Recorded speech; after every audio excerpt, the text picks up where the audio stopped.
যারা যোগ্য নিশ্চিন্তে থাকুন, ভরসা রাখুন, আস্থা রাখুন, পাবেনই, চিন্তা করবেন না। কারো চাকরি কেড়ে নেওয়ার অধিকার কারো নেই। আমি চাই মানবিকতার খাতিরে সুপ্রিম কোর্ট কেসটা নিয়ে ক্ল্যারিফাই করে বলুন কারা যোগ্য কারা যোগ্য নয়। আমাদের হাতে লিস্টটা তুলে দিন। দুই হচ্ছে, আমরা এটাও জানতে চাইব শিক্ষা ব্যবস্থাকে ভেঙে দেওয়ার অধিকার তো কারো নেই। দু তিনটে এক্সাম্পল দিচ্ছি। মধ্যপ্রদেশের ভেপম কেলেঙ্কারি, বিজেপির রাজ্যে কতজন মানুষকে খুন করা হয়েছিল? 89 জন, আজ পর্যন্ত বিচার পায়নি।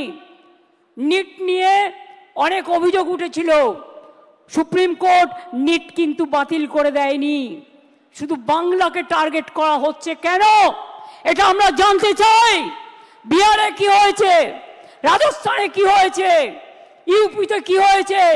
সিপিএম এর আমলে চিরকুট দিয়ে চাকরি হয়েছে এবং বিজেপি রাজ্যেও হয়েছে।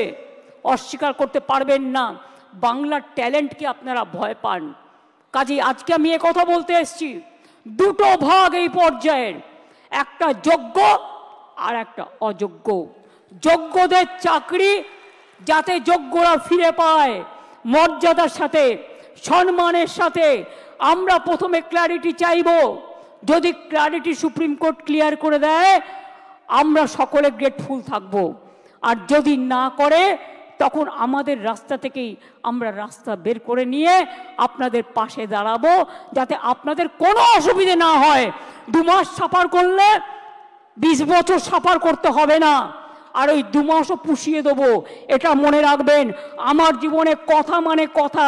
আমি যদি কাউকে কথা দিই আমি লাস্ট পর্যন্ত সেই কাজটা করে দেখাই। কারো দোয়া ভিক্ষে চাই না, আপনাদের ভিক্ষা করে খেতে হবে না। আমি জানি অনেক পরিবার আছে যারা গাড়ির জন্য লোন নিয়েছেন, বাড়ির জন্য লোন নিয়েছেন, বাচ্চার পড়াশুনো চালান, বৃদ্ধা বাবা মাকে দেখেন, ওষুধের খরচা দেন, সংসার চালান, নতুন করে বিয়ে করেছেন, তাদের সংসার তৈরি করেছেন। আপনারা কি ভাবেন আমি এত বোকা যে তাদের সবটা বাতিল করে দেব? তারা অযোগ্য নয় জেনেও? এটা হতে পারে না। যারা যোগ্য নিশ্চিন্তে থাকুন, ভরসা রাখুন, আস্থা রাখুন, পাবেনই, চিন্তা করবেন না। কারো চাকরি কেড়ে নেওয়ার অধিকার কারো নেই। আমরা ক্ল্যারিটি চাইব। ক্ল্যারিটি যদি না হয় আগে পেছে সব আমরা ওটাকে ভরাট করে